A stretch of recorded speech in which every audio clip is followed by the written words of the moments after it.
Hello everyone, welcome to my channel business की पाठशाला। आज के सेशन में हम करने वाले हैं एक्सटर्नल एनवायरनमेंट। उसको हम डिटेल में स्टडी करेंगे, उसमें कौन कौन से फैक्टर्स हैं हम उनको अच्छी तरह से समझेंगे। लास्ट सेशन में हमने पढ़ा था कि बिजनेस एनवायरनमेंट क्या होता है और हमारा जो इंटरनल एनवायरनमेंट है उसके फैक्टर्स क्या हैं, उनका बिजनेस पर कैसे इफेक्ट होता है, कैसे वो इन्फ्लुएंस करते हैं। तो आज हम पढ़ेंगे एक्सटर्नल एनवायरनमेंट। एक्सटर्नल एनवायरनमेंट क्या होता है? एक्सटर्नल एनवायरनमेंट वो सारे फैक्टर्स होते हैं जो एक बिजनेस यूनिट को, एक बिजनेस को अफेक्ट करते हैं, इन्फ्लुएंस करते हैं, लेकिन उन सब फैक्टर्स की एग्जिस्टेंस बिजनेस के बाहर होती है। वो बिजनेस के बाहर एग्जिस्ट करते हैं और इन सब पर बिजनेस का कोई भी कंट्रोल नहीं होता है। इन सब फैक्टर्स पर बिजनेस का कोई कंट्रोल नहीं होता है। सो अगर हमने बिजनेस एनवायरनमेंट को स्टडी करना है तो हमारे लिए बहुत इंपॉर्टेंट है कि जो एक्सटर्नल एनवायरनमेंट के फैक्टर्स हैं उनको हम अच्छी तरह से स्टडी करें, हम जान पाए कि हमारा एनवायरनमेंट कैसा है। तो इनमें एक्सटर्नल एनवायरनमेंट में फर्दर हम इसको टू पार्ट्स में डिवाइड करते हैं। First one is micro environment, second one is macro environment. Micro environment means specific environment, means कि वो फैक्टर्स जो बिजनेस से क्लोजली रिलेट होते हैं और ये सारे फैक्टर्स हर बिजनेस यूनिट को सेपरेटली और डिफरेंटली अफेक्ट करते हैं। मीन्स कि हर बिजनेस यूनिट के ये फैक्टर्स अलग अलग होंगे। तो एक यूनिट, एक अगर फैक्टर में प्रॉब्लम है तो उसी तरह के बिजनेस यूनिट्स में उसका अफेक्ट होगा, उसी तरह के बिजनेस यूनिट इन्फ्लुएंस होंगे। तो इनमें कौन कौन से फैक्टर्स इंक्लूड करते हैं? फर्स्ट वन इज हमारे कस्टमर्स हैं, second is supplier, third one is competitors, fourth is public and fifth one is marketing intermediates. First है हमारे कस्टमर्स। कस्टमर्स क्या होते हैं? कस्टमर हर बिजनेस यूनिट के अलग टाइप के होते हैं। कई यूनिट्स के हाउस होल्ड कस्टमर्स होते हैं, कईयों के गवर्नमेंट होते हैं, कईयों के इंडस्ट्रियल होते हैं, कईयों के कमर्शियल एंटरप्राइजेस होती हैं। तो अलग अलग डिफरेंट बिजनेसेस की अलग अलग कस्टमर्स होते हैं। तो अगर कोई चीज, कि अगर हाउस होल्ड कस्टमर्स में उनकी प्रायोरिटीज में कुछ चेंजेस आते हैं, उनकी डिमांड में कुछ चेंजेस आते हैं, तो उसी टाइप के जो हाउस होल्ड प्रोडक्ट्स बना रहे हैं उसी टाइप के बिजनेसेस को अफेक्ट करेंगे। तो इसी तरह से अगर कोई इंडस्ट्रियल कस्टमर्स हैं जो हमारे, उनकी प्रायोरिटीज में चेंज आते हैं, उनकी डिमांड कुछ चेंज होती है, उनको कुछ और चाहिए, तो जो बिजनेस यूनिट इंडस्ट्रियल यूनिट्स बना रहे हैं वही इन्फ्लुएंस होंगे। इस तरह से हर कस्टमर अपने अपने टाइप के बिजनेस यूनिट्स को अफेक्ट करता है। Next one is suppliers. जैसे कस्टमर अफेक्ट करते हैं वैसे ही सप्लायर अफेक्ट करते हैं। तो हर बिजनेस फर्म के डिफरेंट डिफरेंट सप्लायर्स होते हैं। तो जितने ज्यादा सप्लायर्स होंगे उतने ही ज्यादा वो उसको इन्फ्लुएंस करेंगे एक बिजनेस को। मींस कि अगर एक बिजनेस यूनिट के एक ही सप्लायर है तो अगर उस सप्लायर के साथ उसकी कुछ प्रॉब्लम्स इश्यूज हो जाते हैं तो वो अपनी सप्लाई बंद कर देगा। तो उस बिजनेस यूनिट पे इन्फ्लुएंस होगा, अफेक्ट होगा कि उसको सामान नहीं मिल रहा, उसको वो रॉ मटेरियल नहीं मिल रहा है ताकि वो अपनी प्रोडक्शन कर पाए। उसी तरह से अगर ज़्यादा सप्लायर्स हैं तो हर एक की अपनी अपनी प्रायोरिटीज रहती हैं, हर एक की अपनी अपनी नीड्स होती हैं कि हमें इस तरह के प्रोडक्ट सप्लाई करने हैं, हमें उस तरह के। तो ये सारे चीज़ें हर बिजनेस यूनिट को अलग तरीके से अफेक्ट करती हैं। उसके बाद आते हैं हमारे कॉम्पिटिटर्स। कॉम्पिटिटर्स भी बहुत तरीके से एक बिजनेस को इन्फ्लुएंस करते हैं।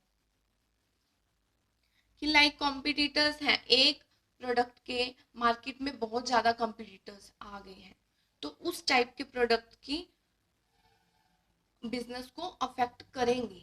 अगर वो चीप रेट पे प्रोडक्ट्स बेच रहे हैं तो जो हाई रेट्स पे बेच रहे हैं उनको अफेक्ट होगा, उस बिजनेस को बहुत लॉस होगा।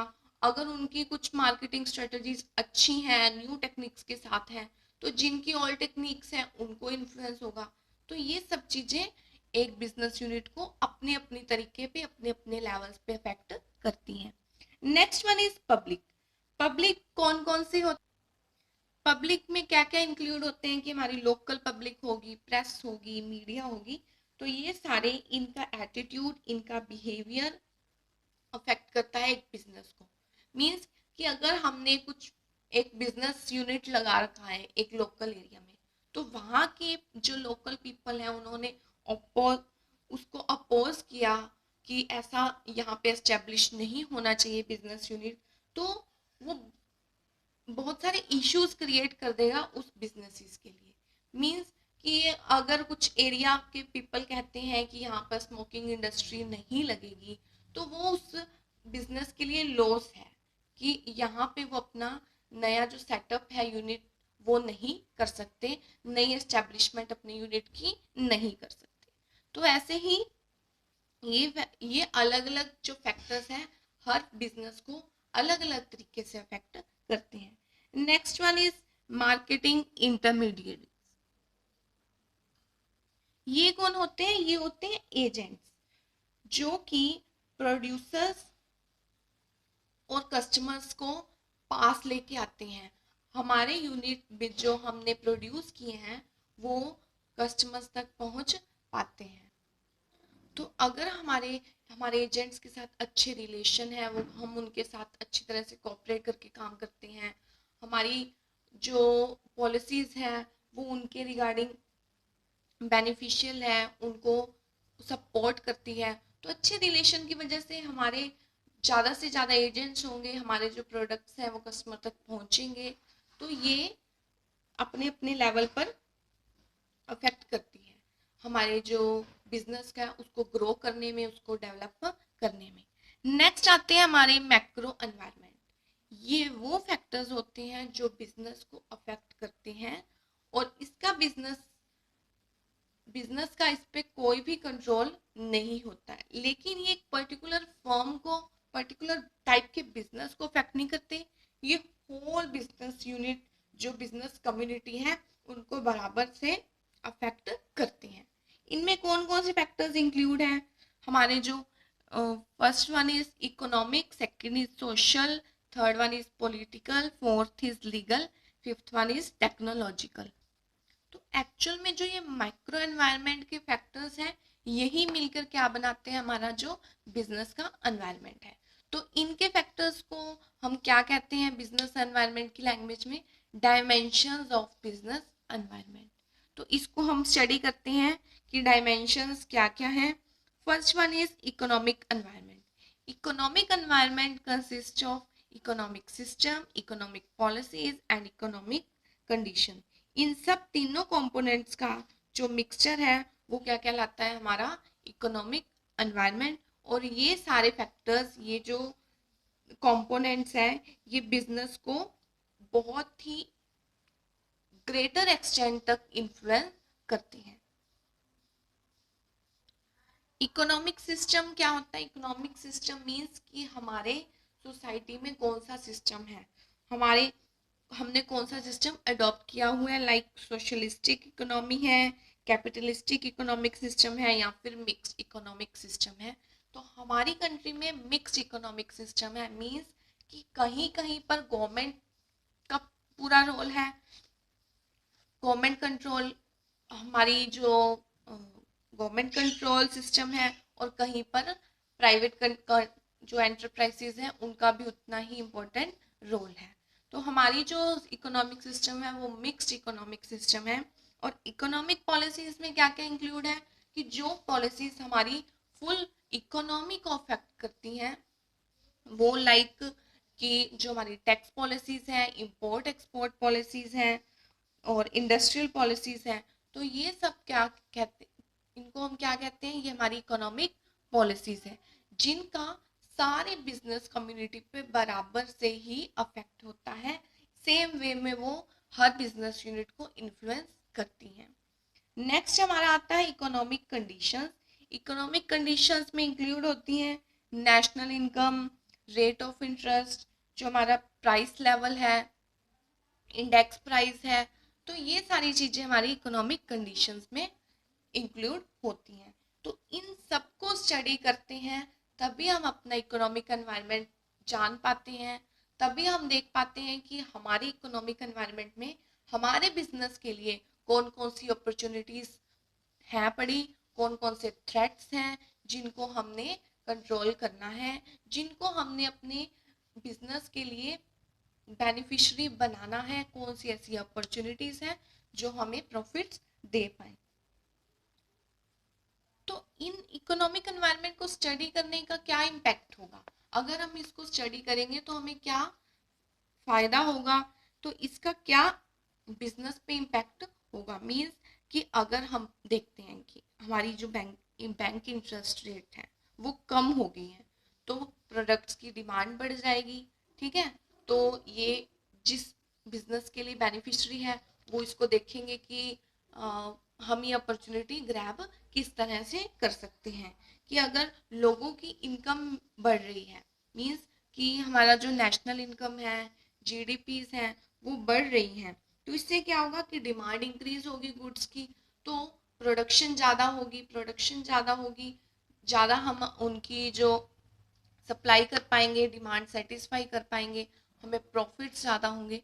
तो हम ये रेगुलर स्टडी करते रहना होता है अपनी पॉलिसीज़ को, अपने सिस्टम को, अपनी कंडीशंस को, ताकि हम उसी के अकॉर्डिंग अपनी अपॉर्चुनिटीज़ और थ्रेट्स जान पाए, हमारे बिजनेस के लिए क्या बेनिफिशियरी है। नेक्स्ट आता है हमारा जो डायमेंशन है वो है सोशल एनवायरनमेंट। सोशल एनवायरनमेंट क्या है? It is the combination of all the characteristics of the society. जहाँ पर भी हमने अपना ऑर्गेनाइजेशन सेटअप किया है, बिजनेस सेटअप किया है, तो उस सोसाइटी के जो भी करेक्टरिस्टिक्स हैं उनको कंबाइन करके क्या बनता है हमारा वो सोशल एनवायरनमेंट। इसमें क्या क्या इन्वॉल्व है? It consist of social factors like customs, values, trends, fashion, tradition, education level, standard of living. तो ये सारी जो सोसाइटी में करेक्टर्स हैं पड़े, इनका हम क्या कहते हैं? हमारा सोशल एनवायरनमेंट। क्योंकि हम खुद भी एक सोसाइटी में लिव करते हैं, और जो हमारा जो बिजनेस है वो भी हम एक सोसाइटी में ही रन करते हैं, तो हमें उसे जानना बहुत ही ज़रूरी है कि आजकल क्या ट्रेंड में चल रहा है, क्या ट्रेडिशन चल रहे हैं, किस टाइप की एजुकेशन, लाइक आजकल ऑनलाइन एजुकेशन हो रही है क्योंकि स्कूल्स वगैरह सब बंद है, तो ये उसके अकॉर्डिंग न्यू न्यू वेबसाइट्स आ रही हैं, न्यू न्यू एप्स आ रही हैं, ऑनलाइन बच्चे पढ़ रहे हैं, नई नई टेक्निक्स आ रही हैं। तो यही सब हमें देखना होता है, अपनी सोसाइटी को जानना होता है कि वहाँ पर उसमें क्या ज़रूरत है, उनकी क्या क्या प्रायोरिटीज़ हैं, क्या क्या चॉइसेस हैं, उनको हम जानेंगे, उसके अकॉर्डिंग हम अपने बिजनेस को लॉन्ग रन तक, लॉन्ग टाइम तक रन कर पाएंगे, अगर हम उनके अकॉर्डिंग ही अपना बिजनेस सेट करेंगे, अपने बिजनेस में चेंजेस लाते रहेंगे उसको स्टडी करने के बाद। सोशल एनवायरनमेंट को स्टडी करने के बिजनेस पर क्या इम्पैक्ट होगा? अगर हम इसको स्टडी करते हैं तो इसका हमारे बिजनेस पर क्या इम्पैक्ट होगा, हमें क्यों इसको स्टडी करना चाहिए। जैसे कि आजकल कंट्री, हमारी जो कंट्री है इंडिया, वहाँ पे बहुत सारे फेस्टिवल्स बनाए जाते हैं, तो हम अगर देखेंगे कौन कौन से फेस्टिवल्स किस टाइम पर आते हैं, तो हम उसी टाइप के प्रोडक्ट्स की ज़्यादा मैन्युफैक्चरिंग करेंगे, उसी टाइप के प्रोडक्ट्स मार्केट में लाएंगे, ताकि हमारे कस्टमर्स ज़्यादा से ज़्यादा चॉइसेस मिल पाए, ज़्यादा से ज़्यादा वो खरीदें। उस जैसे कि दिवाली के टाइम पर बहुत सारी लाइट्स की, बहुत सारी स्वीट्स की, डिफरेंट डिफरेंट गिफ्ट्स की, और इनकी डिमांड ज़्यादा बढ़ जाती है, तो उसी टाइप की हम प्रोडक्शन करते हैं, नए नई हम लाते हैं, पैकिंग्स लाते हैं, गिफ्ट्स लाते हैं, जो हमें जो हमें बहुत ही इनोवेटिव लगते हैं, आई कैचीज होती हैं चीज़ें, वो हम ज़्यादा से ज़्यादा उनकी डिमांड करते हैं, उनको लोग प्रायोरिटी देते हैं कि ये चीज़ नई आई है, हमें ट्राई करना चाहिए, तो हम नई नई चीज़ें मार्केट में लाते हैं ताकि लोग उसे खरीद पाएँ, हमारा बिजनेस हम ग्रो करते हैं, डेवलप करते हैं। तो अगर हम सोसाइटी के अकॉर्डिंग चलेंगे, उनकी नीड्स के अकॉर्डिंग हमें उन्हें फुलफिल करने के लिए अपने बिजनेस में कुछ चेंजेस लाएंगे, तो ये हमारे बिजनेस के लिए ही बेनिफिशियरी रहेगा। कि आजकल हेल्थ एंड फिटनेस का बहुत ट्रेंड है, तो उसी टाइप्स के हेल्दी फूड्स मार्केट में बहुत आ रहे हैं, हर बिजनेस ब्रांड अपना कुछ ना कुछ नया लाने की कोशिश करता है, कुछ नया हेल्दी, कुछ नया इंटरेस्टिंग वे में लाता है, कुछ चेंजेस के साथ। तो ये सब कंपटीशन के लिए भी है कि कंपटीशन भी अच्छा हो और हम अच्छा से अच्छा प्रोडक्ट अवेलेबल करवाएं, ताकि हमारी ज़्यादा से ज़्यादा डिमांड हो, हम ज़्यादा से ज़्यादा स्टेबल कर पाए, हमारी ज़्यादा से ज़्यादा ग्रोथ हो। नेक्स्ट वन आता है, हमारी डायमेंशन है टेक्नोलॉजिकल एनवायरनमेंट। ये क्या होता है? टेक्नोलॉजिकल मीन्स कि नई नई इनोवेटिव चीजें, नई टेक्निक्स के साथ कुछ ना कुछ नया प्रोड्यूस करना, गुड्स एंड सर्विसेज को, और ऑपरेट करना अपने बिजनेस को उसके अकॉर्डिंग, नई टेक्निक्स के साथ अपने बिजनेस को ऑपरेट करना, कुछ ना कुछ उसमें इनोवेशन लाना, कुछ बेटर करना, कुछ न्यू करना अपने कस्टमर्स के लिए, ताकि वो अट्रैक्ट हो उनके प्रोडक्ट्स को लेकर। तो ये सारी चीजें हैं ना, ये कुछ बिजनेसेस के लिए तो एज अ थ्रेट क्रिएट करती हैं और कुछ के लिए अपॉर्चुनिटीज। मींस कि अगर एक बिजनेस यूनिट है, वो रेगुलरली चेक करता रहता है, चेंजेस लाता रहता है, न्यू टेक्नोलॉजी अडॉप्ट करता रहता है, तो कस्टमर्स उसकी तरफ ज़्यादा अट्रैक्ट होंगे, बजाय कि जो ओल्ड टेक्निक्स के साथ ही अपने प्रोडक्शन कर रहा है, कुछ भी उसमें चेंजेस नहीं ला रहा है, कुछ इनोवेशन नहीं कर रहा है, कुछ न्यू नहीं ला रहा है, कुछ आई कैची नहीं ला रहा है, तो क्या होगा? वो उसके प्रोडक्ट डिमांड कम हो जाएगी प्रोडक्ट्स की, कस्टमर्स उसको प्रायोरिटी नहीं देंगे, उनकी ज़रूरत वो फुलफिल नहीं कर पाएंगी। तो हमें न्यू टेक्निक्स को अडॉप्ट करते हुए अपना बिजनेस ऑपरेट करना चाहिए, कुछ चेंजेस अपने प्रोडक्ट्स में लाते रहने चाहिए, और अंडरस्टैंड करना चाहिए कि आजकल क्या लोग चाहते हैं, क्या मार्केट में हम ला सकते हैं। फ्यूचर के लिए भी हमें कुछ ना कुछ प्लान करना चाहिए, ताकि जो हमारे जो ऑब्जेक्टिव्स हैं उनको हम अचीव करते रहें रेगुलरली, और मार्केट में एग्जिस्टेंस अपनी बनाए रखें, स्टेबिलिटी बनाए रखें, और उसके साथ साथ ग्रो भी करते रहें। तो इसका इम्पैक्ट क्या होगा? अगर हम टेक्नोलॉजिकल एनवायरनमेंट को स्टडी करते हैं तो इसका बिजनेस पे क्या इफेक्ट होगा? कि लाइक फॉर एग्जांपल, कि आजकल जो डिजिटल वॉचेस हैं उनकी डिमांड ज़्यादा है, बजाय कि जो हमारी ट्रेडिशनल वॉचेस है। तो जो कंपनीज अभी तक ट्रेडिशनल वॉचेस ही प्रोड्यूस कर रही थी, तो उसको मार्केट में एग्जिस्ट करना, स्टेबल रहना बहुत ही मुश्किल है उसके लिए, ग्रो करना तो दूर की बात है। तो जो चेंजेस लोग अडॉप्ट कर रहे हैं, जो वो चाहते हैं हमारे बिजनेस को भी, हमें वो चेंजेस अडॉप्ट करने चाहिए, उनके साथ ही चलना चाहिए। क्योंकि अगर हमारे जो कस्टमर्स हैं वो हैं, तभी हम हैं, तो उनकी नीड्स के साथ चलना बहुत ज़रूरी है, उनको जो चाहिए वो उन तक पहुंचाना बहुत ही ज़रूरी है। एट द एंड, कि हम जो कुछ भी प्रोड्यूस कर रहे हैं वो हमारे कस्टमर्स के लिए ही कर रहे हैं, तो अगर हम उनको सेटिस्फाई नहीं कर पाएंगे तो हमारी प्रोडक्शन का भी कोई फायदा नहीं है। तो अगर कुछ चेंजेस वो चाहते हैं कि टाइम के अकॉर्डिंग कुछ चेंज आए, कुछ इनोवेटिव चीज आए, तो हमें वो अडॉप्ट करने चाहिए हमारे बिजनेस में। नेक्स्ट आता है political environment. Political environment consists of political conditions such as stability, peace in country, attitude of government, और उनकी जो आइडियोलॉजीज है डिफरेंट डिफरेंट पार्टीज की, तो ये सब पॉलिटिकल एनवायरनमेंट में इंक्लूड होता है। और इन सब चीज़ों का बिजनेसेस पे बहुत ही ज़्यादा इम्पैक्ट पड़ता है। कोई भी बिजनेस कम्युनिटी हो, वो चाहे पॉजिटिव हो नेगेटिव हो, वो हर बिजनेस पे अपने आप डिपेंड करता है कि किसी के लिए वो बेनिफिशियरी हो जाता है, किसी के लिए वो नेगेटिव हो जाता है, लेकिन इम्पैक्ट पूरी की पूरी बिजनेस कम्युनिटी का होता है। तो हमें इसको भी स्टडी करना बहुत ही ज़रूरी है। इसके मेजर एलिमेंट्स क्या हैं?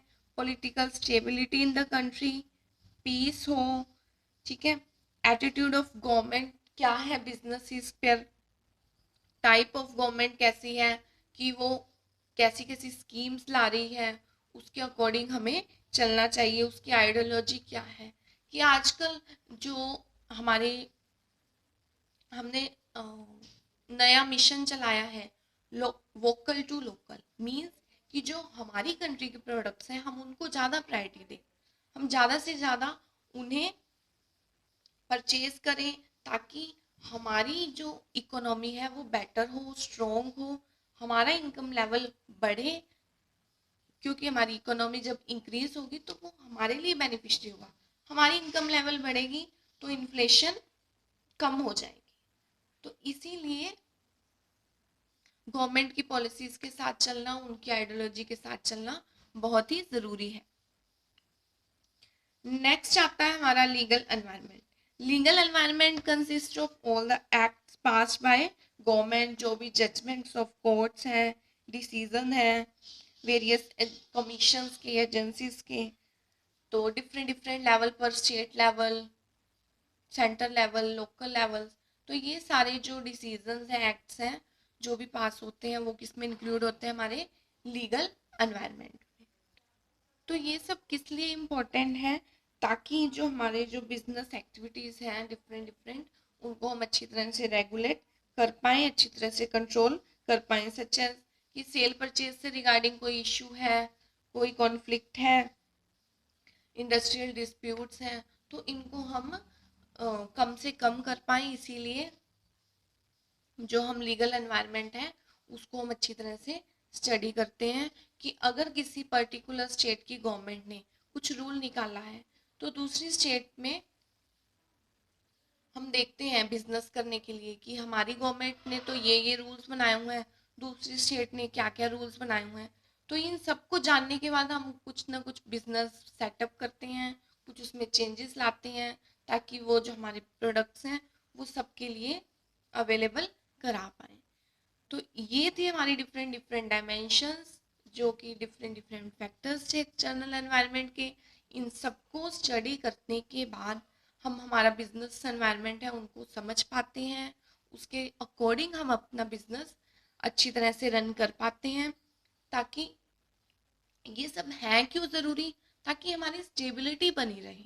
अगर हम इनके अकॉर्डिंग चलेंगे तभी हम एग्जिस्ट कर पाएंगे मार्केट में, और लॉन्ग रन तक अपना बिजनेस कर पाएंगे। तो इन सबको समझना बहुत ही ज़रूरी है। नेक्स्ट हमारा जो टॉपिक है वो है डीमोनेटाइजेशन। डीमोनेटाइजेशन का मीनिंग क्या है, कि withdrawal of status of legal tender to the currency, कि जब हम किसी करेंसी से उसके लीगल टेंडर होने का स्टेटस विड्रॉ कर लेती है गवर्नमेंट, तो उसको क्या आप कहते हैं, डीमोनेटाइजेशन। मींस कि 2016 में जैसे 500 और 1000 के नोट्स को सर्कुलर मनी सर्कुलेशन के लिए लीगल नहीं माना गया था, उससे लीगल टेंडर होने का स्टेटस विड्रॉ कर लिया गया था, कि अब ये नोट नहीं चलेंगे, इसके लिए हम कुछ, इस नोट्स के बदले हम कुछ भी ले दे नहीं कर सकते, कुछ परचेज सेल नहीं कर सकते। तो ये क्या कहलाता है, डीमोनेटाइजेशन। आई होप कि आपको आज का सेशन अच्छा लगा होगा। प्लीज वीडियो को शेयर करें, सब्सक्राइब करें चैनल को।